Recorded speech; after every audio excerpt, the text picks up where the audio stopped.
Imaginez un vaste champ de bataille, le sol tremblant sous le poids de l'armée la plus féroce jamais rassemblée. Ils sont prêts à conquérir, les armes au poing, le cœur rempli du feu de la guerre. Mais au lieu de flèches et d'épées, une force silencieuse les domine. Qu'est-ce qui pourrait bien mettre une telle puissance à genoux sans qu'un seul coup de feu ne soit tiré? La réponse réside dans une vérité puissante. L'esprit inébranlable d'unité et de foi peut briser les chaînes que les armes ne pourraient jamais briser. Dans cette vidéo, nous explorerons comment un seul moment de conviction collective a transformé le désespoir en espoir, mettant en valeur l'incroyable pouvoir qui réside en nous tous lorsque nous nous réunissons. Êtes-vous prêt à découvrir la force de cette force invisible? Dans les anciennes terres de Juda, un jeune prince nommé Ézéchias a observé, le cœur lourd, son peuple s'écarter du chemin de ses ancêtres, plongé dans l'idolâtrie, sous le règne de son père, le roi Achaz. Le magnifique temple de Salomon, autrefois phare de présence divine et de vie spirituelle vibrante, était désormais silencieux et terni, éclipsé par les nuages sombres des pratiques idolâtres. Des sanctuaires dédiés à de faux dieux jonchaient les rues et les collines, et le cœur de la nation battait à un rythme discordant avec la vraie foi d'Israël. Ézéchias a grandi au milieu de ce déclin spirituel, ses yeux perçants et observateurs, son cœur troublé mais rempli d'une détermination silencieuse.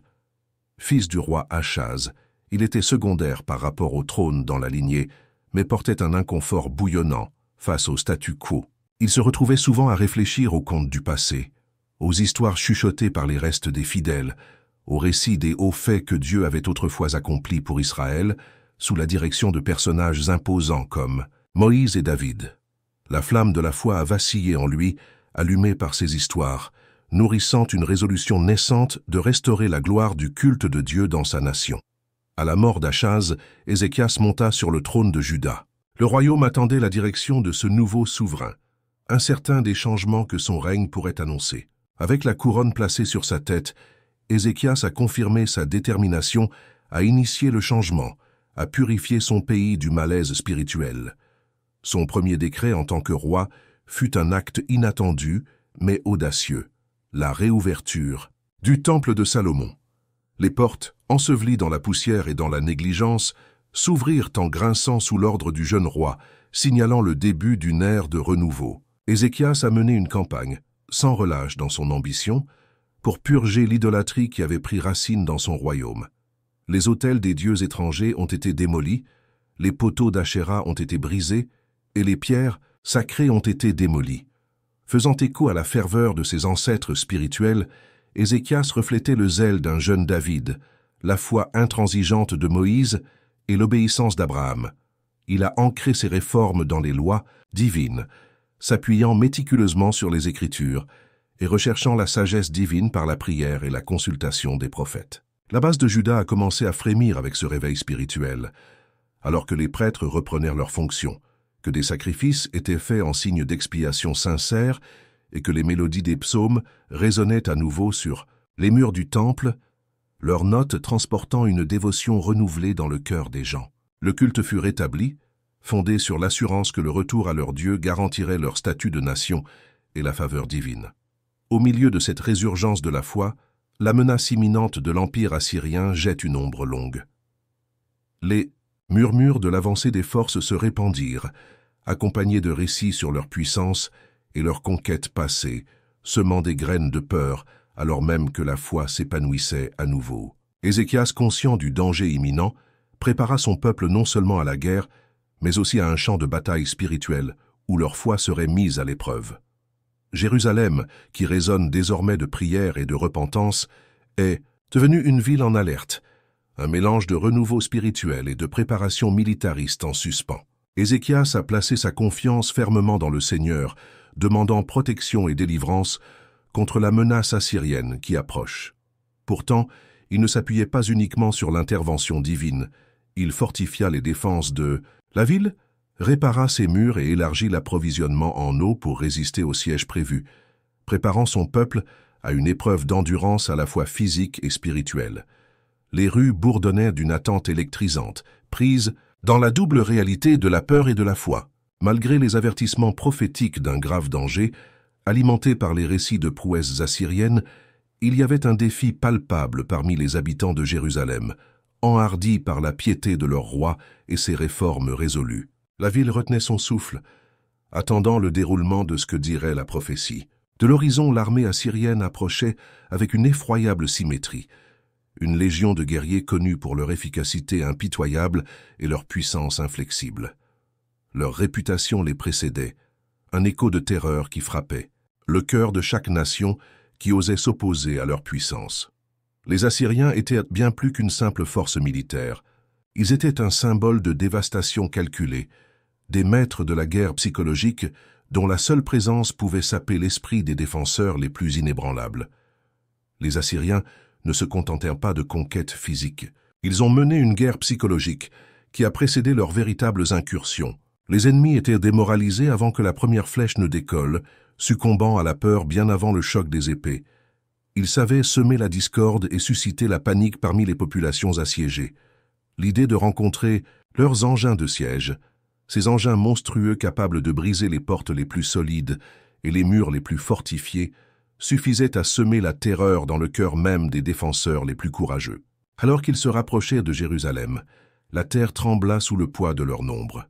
Chaque soldat de la vaste armée se déplaçait avec une coordination troublante, leurs armures brillant de façon menaçante sous le soleil brûlant. Des tours de siège dominaient le paysage, leurs silhouettes créant des ombres rappelant une catastrophe imminente. Leurs chars, symboles d'une force imparable, couraient en avant tels des loups à la recherche de leur proie. Historiquement, les Assyriens ont bâti leur empire grâce à une série de campagnes décisives. Leur succès était attribué non seulement à leur nombre, mais aussi à leur supériorité technologique et à leur génie stratégique. Ils étaient des pionniers de la guerre de siège, des inventeurs du bélier et des capitaines d'une marine qui imposait leur volonté sur de vastes territoires. Les villes qu'ils approchaient tombaient souvent sans résistance, submergées par les tourments psychologiques qui accompagnaient leur avancée. Ainsi, la menace assyrienne contre Jérusalem n'était pas simplement une menace physique, mais un défi à la foi et à la détermination. Le roi Ézéchias, debout sur les murs qui semblaient désormais trop fragiles, portait le poids de savoir que sa ville, un phare d'espoir spirituel retrouvé, se trouvait sur le chemin de cette tempête envahissante. Il avait vu la naïveté céder la place à la foi parmi son peuple, étant témoin de la renaissance du culte au sein du temple. Pourtant, il comprenait que cette foi naissante serait désormais confrontée à sa plus sévère épreuve. Shanekorsa, conquêtes historiques des Assyriens, étaient racontées à voix basse. Des histoires de villes rasées, de rois autrefois fiers et maintenant couchés dans la poussière, de communautés éradiquées avec une minutie presque systématique. Et ici, à Jérusalem, Ézéchias réalisa que cette formidable puissance avait désormais les yeux fixés sur son royaume. Pourtant, alors qu'il regardait sa ville, inébranlable dans une dévotion retrouvée, il vit bien plus que de la pierre et du mortier. Il a vu le cœur ferme de son peuple, fortifié par son retour à la foi. Jérusalem s'était préparée, pour ce jour, du mieux que ses habitants pouvaient. Les murs avaient été étayés, défenses inspectées et renforcées.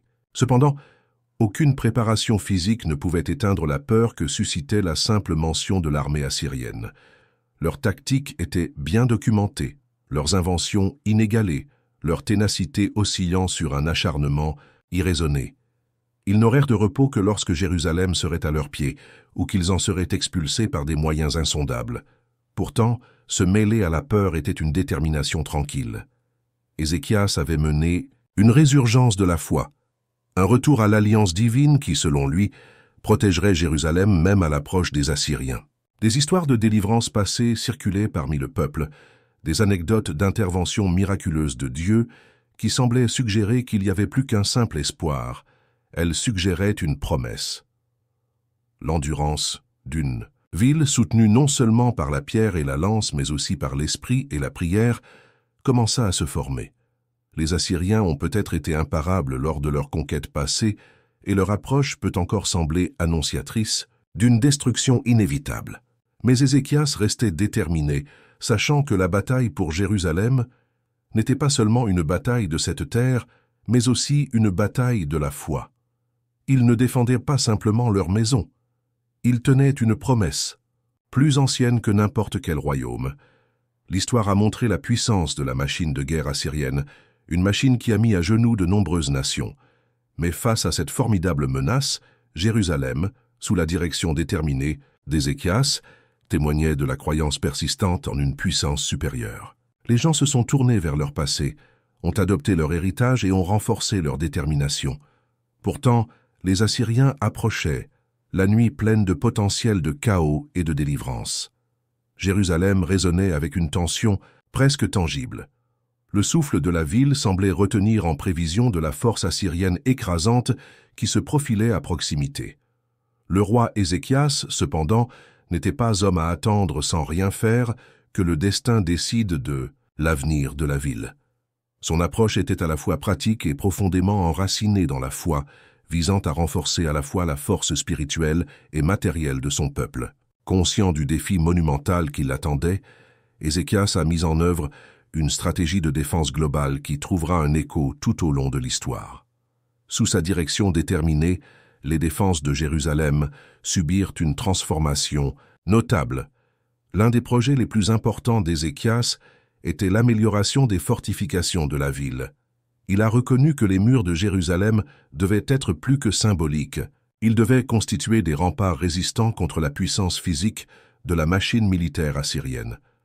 Avec une vigueur inégalée, Ézéchias supervisa les réparations et les extensions des murs défensifs de la ville, construisant de nouveaux segments et renforçant ceux existants, les rendant plus robustes et capables de résister à des sièges prolongés. L'ingéniosité audacieuse du roi ne se limitait pas aux seuls murs. Comprenant l'importance cruciale de l'approvisionnement en eau pendant un siège, Ézéchias s'est lancé dans un ambitieux exploit d'ingénierie qui illustre encore davantage sa clairvoyance et son ingéniosité. Il ordonna la création d'un vaste système de tunnels, une tâche méticuleuse qui impliquait une planification et une main-d'œuvre considérable. Cette opération secrète a réussi à rediriger l'eau de la source de Gihon à l'extérieur des murs de la ville vers un bassin sécurisé au sein de la ville, connu sous le nom de bassin de Siloé. Cette décision stratégique garantissait aux citoyens de Jérusalem un accès à l'eau douce alors même que l'ennemi campait à leur porte. Pourtant, les préparatifs physiques ne racontent qu'une partie de l'histoire stratégique d'Ézéchias. Conscient du pouvoir de la résilience psychologique, il a pris des mesures symboliques pour insuffler un sentiment de diligence et de détermination à son peuple. Parmi ces mesures figurait la position de seaux LMLK sur les bocaux de stockage. Ces conteneurs marqués n'étaient pas seulement pratiques, ils servèrent de rappel quotidien du dévouement inébranlable du roi à la protection et au bien-être de son peuple. Chaque pot marqué d'un tel sceau soulignait l'importance de la diligence dans les préparatifs méticuleux du royaume, renforçant le message selon lequel c'était une époque d'unité et de sérieux. Le leadership d'Ézéchias s'étendit également profondément au domaine spirituel. Face à la menace imminente des Assyriens, Ézéchias savait que le cœur et l'âme de Jérusalem devaient être fortifiés le long de ses murs. Il s'est tourné vers la riche mosaïque d'histoires partagées et de souvenirs de l'intervention divine dans l'histoire, en s'appuyant sur eux pour enhardir et réconforter son peuple. Lors de rassemblements et de proclamations, Ézéchias a rappelé au peuple de Jérusalem les délivrances passées de Dieu, telles que l'exode de leurs ancêtres d'Égypte et les victoires miraculeuses qui leur ont été accordées à travers les âges. Ces paroles étaient plus que des récits historiques. Elles étaient des affirmations selon lesquelles la même puissance divine qui avait agi auparavant était toujours présente et puissante à sauver. Par la prière et l'enseignement, Ézéchias a encouragé un retour aux pratiques religieuses qui, en période de trouble, avaient diminué. Il rétablit les célébrations de Pâques avec un zèle retrouvé, transformant ses observances en déclarations de foi et de résistance. En encourageant son peuple à purger les influences idolâtres qui s'étaient infiltrées dans sa culture, Ézéchias a revitalisé une identité collective basée sur la dévotion à un Dieu unique. Cette purification spirituelle n'était pas simplement rituelle. Il a renouvelé une alliance, incarnant une nouvelle dédicace collective qui a insufflé au peuple un espoir résilient. À mesure que les préparatifs d'Ézéchias s'approfondissaient, tant matériellement que spirituellement, la confiance collective de son peuple commença à refléter la fermeté du roi. Les citoyens de Jérusalem, confrontés à l'empiètement inquiétant des légions assyriennes, commencèrent à puiser leur force dans la foi inébranlable de leur chef. Ils voyaient en Ézéchias non seulement la détermination d'un stratège, mais aussi le cœur d'un roi, inspiré par la conviction divine. Cette résilience partagée a cultivé une atmosphère où l'espoir est devenu une forme de résistance passive et la foi, un bouclier contre la peur. Dans cet environnement de préparation déterminée, Jérusalem n'a pas simplement attendu les Assyriens. Elle s'est préparée à les affronter fortifiée à la fois en esprit et en force. Alors que l'ombre de la guerre se rapprochait, la stratégie d'Ézéchias créa une source de foi qui prépara Jérusalem pour les épreuves à venir, ouvrant la voie à un récit où la ténacité humaine et l'intervention divine s'entremêleraient de manière célèbre. Dans les profondeurs du désespoir, alors que Jérusalem se dressait face à la présence écrasante de l'armée assyrienne, la tension dans l'air était presque palpable. Les Assyriens, connus pour leur conquête brutale et leur force inflexible, représentaient une menace menaçante aux portes mêmes de la ville. Pourtant, ce n'était pas seulement la domination physique des Assyriens qui menaçait Jérusalem. Rabshakeh, le chef d'état-major assyrien, brandit des paroles aussi tranchantes et insidieuses que n'importe quelle épée. Son assaut psychologique visait à briser l'esprit de la ville, semant le doute et la peur parmi ses habitants. La tactique de Rabshakeh était astucieuse. Il s'adressait directement au peuple, remettant ouvertement en question le leadership d'Ézéchias et se moquant de la confiance dans le Dieu d'Israël, tentant de semer le désespoir en racontant les exploits puissants de l'armée assyrienne. Pour Rabshakeh, la résistance de Jérusalem était vaine, juste une autre ville à ajouter à la liste de leur conquête. Il tournait en dérision l'idée selon laquelle la victoire pouvait venir d'une intervention divine, affirmant avec assurance qu'aucun Dieu n'avait jamais résisté aux Assyriens auparavant. Le peuple d'Ézéchias fut encouragé à se rendre, pour se sauver de la prétendue destruction inévitable. Mais Ézéchias resta inébranlable. Contrairement à tant de dirigeants pris dans le tissu d'un conflit politique et militaire, Ézéchias ne s'est pas tourné vers ses armes, mais vers sa foi. Dans sa confiance tranquille mais résolue dans le Seigneur, il a demandé conseil au prophète Isaïe. Isaïe, une figure solide dont les liens profonds avec Dieu étaient réputés, joua un rôle central dans la stratégie spirituelle d'Ézéchias contre la force invincible rassemblée au-delà des murs de la ville. Isaïe a délivré un message à la fois simple et rassurant. Le Seigneur, déclara-t-il, avait entendu les blasphèmes proférés par les Assyriens, et le sort de leur roi, Sennachérib, était scellé. C'est pourquoi ainsi parle l'Éternel concernant le roi d'Assyrie. Il n'entrera pas dans cette ville, il n'y tirera pas de flèche, il ne viendra pas devant elle avec un bouclier, et il n'élèvera pas contre elle un monticule de siège. Il reviendra par le chemin par lequel il est venu, et il n'entrera pas dans cette ville, déclare l'Éternel. Ésaïe 37, 33, 34. Cette proclamation divine galvanisa les habitants de Jérusalem. Ce à quoi ils étaient confrontés semblait insurmontable, mais le message d'Isaïe leur rappelait le sort de ceux qui osaient défier le Tout-Puissant. C'est au crépuscule de ce siège prolongé que se produisit le miraculeux, une intervention divine si profonde qu'elle résonnera dans les annales de l'histoire. La nuit est arrivée tranquillement, la tension d'une violence non dépensée persistant sous les voiles de l'obscurité. Alors que la ville dormait par intermittence, l'ange du Seigneur se déplaçait silencieusement à travers le camp ennemi. Sa force n'était pas vue avec des yeux humains, mais ressentie avec l'esprit. À la lumière du matin, une scène de dévastation incompréhensible accueillit les Assyriens. 185 000 soldats gisaient sans vie sur le sol, leur puissant potentiel éteint par une cause qui dépassait leur entendement. Les Assyriens, désorientés et brisés, ne pouvaient que battre en retraite. Leur puissance, autrefois intimidante, était réduite à un murmure feutré contre les murs de Jérusalem. Leurs mains, qui avaient serré les épées avec une précision mortelle, ne portaient de plus aucune force, aucun espoir de conquête. La foi d'Ézéchias, assiégé mais inflexible, fut confirmée lorsqu'il fut témoin de cette délivrance divine. Cette intervention a été profonde, un témoignage de la puissance d'une foi inébranlable dans la providence de Dieu. L'expérience a renforcé la confiance du peuple en Dieu, son libérateur et protecteur, en lui rappelant la vérité, persistante contenue dans les psaumes. « Il ne laissera pas ton pied bouger, celui qui te garde ne dormira pas. » Psaume 121, 3. Face à l'adversité et contre des obstacles apparemment insurmontables, L'histoire de l'intervention de Dieu a servi de lueur d'espoir intemporel, un appel aux fidèles que la puissance de Dieu pour sauver transcende la compréhension et les limites humaines. Ainsi, le chapitre célébrant la providence de Dieu s'est gravé dans la mémoire collective de Jérusalem et au-delà. C'était un spectacle divin qui imposait le respect, un tournant qui non seulement sauva la ville, mais affirma également la force incommensurable que la foi pouvait commander.